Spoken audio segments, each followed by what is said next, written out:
नमस्कार। शब्दकोश के सामाजिक सरोकार में आपका स्वागत है। मैं मोहनलाल मोदी आज काफ़ी लंबे अरसे के बाद तेली समाज की बात एक बार फिर करने जा रहा हूँ।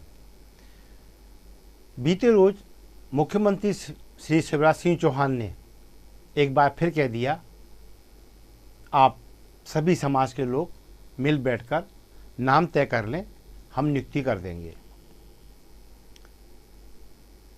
ये बात तो मुख्यमंत्री 2 अप्रैल को, आज से 1.5 महीना पहले, भोपाल के जम्बूरी मैदान में भी कह चुके थे। शायद आप समझ नहीं रहे तो मैं उस वाक़े को दोहरा देता हूँ। 2 अप्रैल को जम्बूरी मैदान में तेली समाज का विराट प्रदर्शन हुआ, जिसमें शिवराज सिंह चौहान ने इस समाज के एकता को मद्देनज़र रखते हुए तेलघानी बोर्ड के गठन का ऐलान किया और ये कहा कि मैं इसमें आपको एक अध्यक्ष, 4 डायरेक्टर दूंगा। इसके अलावा कैबिनेट में एक राज्य मंत्री शामिल करूंगा। फिलहाल तेलघानी पे मामला अटका हुआ है। बोर्ड का गठन हो गया है, इसे गठन नहीं कहेंगे, बोर्ड की घोषणा हो गई है और अब उससे गठन के लिए अध्यक्ष, डायरेक्टरों की आवश्यकता है, जिनकी नियुक्ति नहीं हो पा रही है। पता चला कि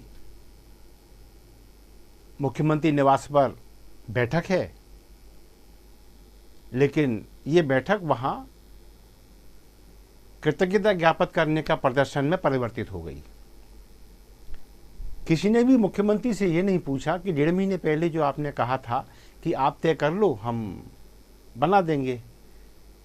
और अब जब एक प्रस्ताव आपके सामने आ गया है, जो मैंने पहले भी कार्यक्रम में कहा था कि एक लाइन का प्रस्ताव बनता है, मुख्यमंत्री महोदय, हम सभी आप में विश्वास व्यक्त करते हैं, आप जिसे भी नियुक्ति देंगे उसे हम अपना व्यक्ति मान लेंगे। फिर मुख्यमंत्री महोदय ऐसा क्यों नहीं करते? भाई उन्हें तो किसी को बनाना है, तो भाई आप अपने जो भी भाजपा में या संघ समर्थित जो भी कार्यकर्ता आपको लगता है कि आपकी पार्टी की रीति नीति को ठीक तरह से लागू कर पाएगा, फॉलो कर पाएगा, उसको आप बना दीजिए। और समाज को बस मतलब इतना सा है कि हमारा तेली बंधु बन गया, खत्म हो गई बात। फिर उसमें 1.5 महीने बाद ये कहना कि बैठ लो, देख लो, तय कर लो, तो ये चीज़ समझ के परे है। अब इस मामले को लेकर तेली समाज में कोई प्रतिक्रिया ना होना, ये बड़ी अजीब बात है। जो स्वयंभू नेता हैं 7-8 संगठनों के मुखिया, तो 7-8 ही हुए, और इस संगठन से 2 गिन लो तो 16 हो गए। इन 16 के मुंह में दही जमा हुआ है, ये क्यों जमा, ये समझ में नहीं आता।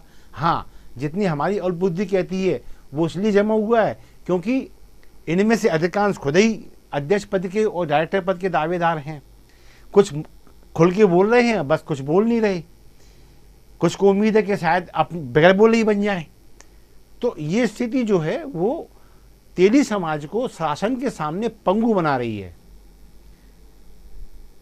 अब इसमें स्थिति ये बनती है कि हमने खोया क्या? तो हमने खोया राष्ट्रीय तेली साहू महासंगठन द्वारा एक आंदोलन जो उद्दीप्त हुआ, उस संगठन के प्रदेश अध्यक्ष श्री रविकरण साहू ने जिस मेहनत से, लगन से एक आंदोलन खड़ा किया मध्य प्रदेश के पूरे 52-53 जिलों में, वो आंदोलन थम गया है। और ये पद का मोह, ये पद की लिप्सा, ये 1.5 महीने खा गई उस आंदोलन के, क्योंकि रविकरण जी का ये संकल्प था कि मैं अब दूसरे चरण में लग रहा हूँ। मैं ये नहीं कहता कि वो थक कर बैठ गए हैं, जब भी समय मिलता है वो इस ओर निकल जाते हैं, लेकिन जो उबाल, जो ज्वार जागृति आंदोलन में, जागृति रथ के माध्यम से चल रहा था, अब वो देखने को नहीं मिल रहा। क्यों? कि ध्यान इधर भी है थोड़ा सा, कहाँ? इन पदों की ओर। हम ये भी नहीं कहते कि रविकरण जी पद के लोलुप हैं या पदलिप्सा उनको बांध रही है, लेकिन हम ये जरूर जानते हैं कि ये तेलघानी बोर्ड का जो कहना चाहिए लॉलीपॉप है, इसने सबके मुंह में पानी भर दिया है और अब कोई अपना मुंह खोलने तैयार नहीं है। उसका प्रभाव इस आंदोलन पर पड़ रहा है, जिस आंदोलन के तहत हमें पूरे 52-53 जिलों में तेली समाज को और एकजुट करना था, उसकी आवाज़ और तेज करना थी, और उस एकता के माध्यम से भाजपा कांग्रेस को मजबूर करना था। यहाँ एक बात बड़ी रोचक है कि अभी हम सत्ता के इर्द गिर्द सिमट कर रह गए, यानी भाजपा के आसपास। इस बीच हमारे हाथ से कांग्रेस छूट गई, आम आदमी पार्टी छूट गई, सपा बसपा छूट गई। ये कब पकड़ में आएंगी? जब हम फील्ड में जाएंगे, जब हम बात करेंगे कि हमें हमारी जनसंख्या के औसत अनुसार टिकट चाहिए, जो देगा वो हमारा, जो नहीं वो किसी काम का नहीं। तो ये चीज़ छूट रही है। मैं इसलिए रविकरण जी से मैंने पिछले एपिसोड में भी कहा था, आज फिर कहता हूँ, रविकरण जी कोई संदेह नहीं है, इस पूरी बारात के दूल्हे आप ही हैं।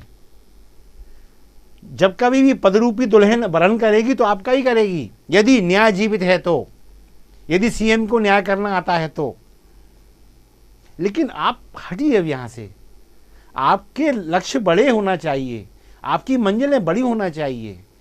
जिन्हें उलझना उलझने दीजिए। अब आप थोड़ा सा एक बार फिर जो आपके तेली बाहुल्य क्षेत्र हैं उस ओर रुख कीजिए आप, क्योंकि यहाँ शिथिलता स्पष्ट दिखाई दे रही है। यहाँ अभी भी स्पष्ट नहीं है कि कल ही घोषणा हो जाएगी, ईश्वर करे हो जाए, लेकिन दिखाई नहीं दे रहा है। ऐसा ना हो कि यहाँ से भी जाएं वहाँ से भी जाएं। इसलिए आप फील्ड की ओर दोबारा जाइए। आप उस आंदोलन का जो तृतीय चरण शेष रह गया था उसको पूरा एक पूर्ण रूप दीजिए, और वहाँ से तेलियों के बीच में जो योग्य उम्मीदवार हैं, प्रत्याशी हैं, विभिन्न संगठनों में काम कर रहे हैं, लड़ सकते हैं, जीत सकते हैं, उन्हें बाहर निकालिए और निकलेंगे। आप इतना कर चुके हैं तो इतना भी आप कर पाएंगे, मुझे नहीं, पूरे तेली समाज को भरोसा है। इसलिए आप अपने कद को, अपने आभा मंडल को सीमित मत होने दीजिए। निकलिए आप यहाँ से। अगर सीएम को आपकी चाहना होगी तो वो आपके पीछे आएंगे, आपको उनके पीछे जाने की आवश्यकता नहीं है। और ये आंदोलन जब खड़ा होगा तो सोचिए आप, पूरे समाज का भला होने वाला है। इसमें आपकी जो भलाई है वो अलग नहीं है। आप तो, अब मैंने पहले भी कहा, आप तो हीरो बन चुके हैं। इसलिए जिन्हें न्याय करना है वो आपको निगलेक्ट कर ही नहीं पाएंगे, और जिन्हें निगलेक्ट करेंगे उन्हें न्याय करना नहीं आता। इसलिए आप निकलिए, आप तेली समाज को खड़ा कीजिए और हिलाइए इनको कि ये 1.5 महीना जो निकल गया है हम कर क्या लेंगे। आप नवंबर में चुनाव होने हैं, मई आधा निकल गया है, जून जुलाई अगस्त सितंबर 4 महीने रह गए हैं। 1 महीने पहले अधिसूचना जारी हो जाएगी, 3 महीने बचे, 1 महीना डिपार्टमेंट अधिकारियों को समझने में लग जाएगा, 2 महीने बचे। 2 महीने में क्या कर लोगे आप? अगर ये पद मिल भी गए तो अपयश आपके हिस्से में आएगा। क्यों? काम किसी के नहीं होंगे। 52 जिलों तक दोबारा पहुंच भी नहीं पाओगे, तब तक चुनाव आपके सामने आ चुका होगा। और थप्पा क्या लग जाएगा कि आप काम नहीं कर पाए। ये समाज फिर बिखर जाएगा, और ये फिर वो होगा जो राजनेता चाहते हैं। मैं इसमें दल विशेष का नाम नहीं लूंगा। यदि आज कांग्रेस होती तो शायद वो भी यही कर रही होती जो आज भाजपा की सरकार कर रही है, कि ये एकजुट क्यों हो रहे हैं। क्योंकि ध्यान रखें, जब भी कोई कर्मचारी, अधिकारी, समाज, समुदाय, वर्ग, जाति एक होती है तो ये राजनेताओं के लिए सरदर्द बनती है, अपने अधिकारों के लिए तेजी से लड़ती है। इसलिए कभी नहीं चाहेंगे कि आप एक हो, समाज एक हो। इसलिए आप यहाँ से हटिए और आप उधर लग जाइए जहाँ आपका इंतजार हो रहा है। याद रखें, अगर आप जाएंगे तो ये जो 8-9 ये एकता का प्रदर्शन कर रहे हैं कि हम भी साथ हैं, हम भी साथ हैं, इनको भी साथ चलना पड़ेगा आपके, और जो नहीं चलेगा उसका नंबर कटने वाले हैं। इसलिए आप पिछानिए, आप चलिए। ये कितना फॉलो करते हैं समाज को देखने दीजिए। ये जो नाम आ रहा है ना, इसको भी शामिल कीजिए, इसको बनाया जाए अध्यक्ष, वो इसमें इस महिला को शामिल किया जाए, उस पुरुष को सामने शामिल किया जाए, ये नाम अच्छा रहेगा। तो भाई आगे आइए ना। रविकरण ने एक लाइन खींच दी, उससे बड़ी लाइन आप खींचिए ना।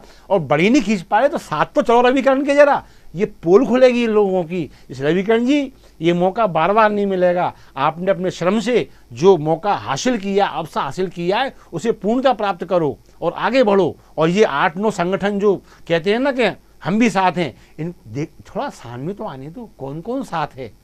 और ये अगर आडंबर भंग हुआ तो ये यकीन मानिए मैदान में आप अकेले नेता दिखाई देंगे और पूरा समाज आपके पीछे होगा। और मुझे इस बात की खुशी होगी कि राष्ट्रीय तेली साहू महासंगठन के बैनर तले जो आंदोलन आकाश को छू गया, वो निस्संदेह आकाश को नीचे लाकर दिखाएगा और तेली समाज अपने हक को प्राप्त करने में सफल होगा। बस इसी कामना के साथ मैं बस इतना ही कहूँगा कि जो विश्व मोहिनी के जाल में फंसते हैं उनके हिस्से में अमृत नहीं आता, उनकी यश कीर्ति भी चली जाती है। लेकिन जो जनहित में, जो सर्वहित में कालकूट विष पीने का साहस रखते हैं वो महादेव कहलाते हैं। एक गाना भी है, मैंने सुना था बचपन में, जिसने विष पिया बना शंकर, जिसने विष पिया बनी मीरा, जो छेदा गया बना मोती, जो काटा गया बना हीरा। रविकरण जी आगे बढ़िए, तेली समाज आपके साथ है। बस इसी कामना के साथ मैं मोहनलाल मोदी आज के कार्यक्रम को यहीं समाप्त करूंगा। फिर किसी मुद्दे के साथ आपके सामने आऊँगा। तब तक के लिए मोहनलाल मोदी को दीजिए आज्ञा। नमस्कार, जय हिंद।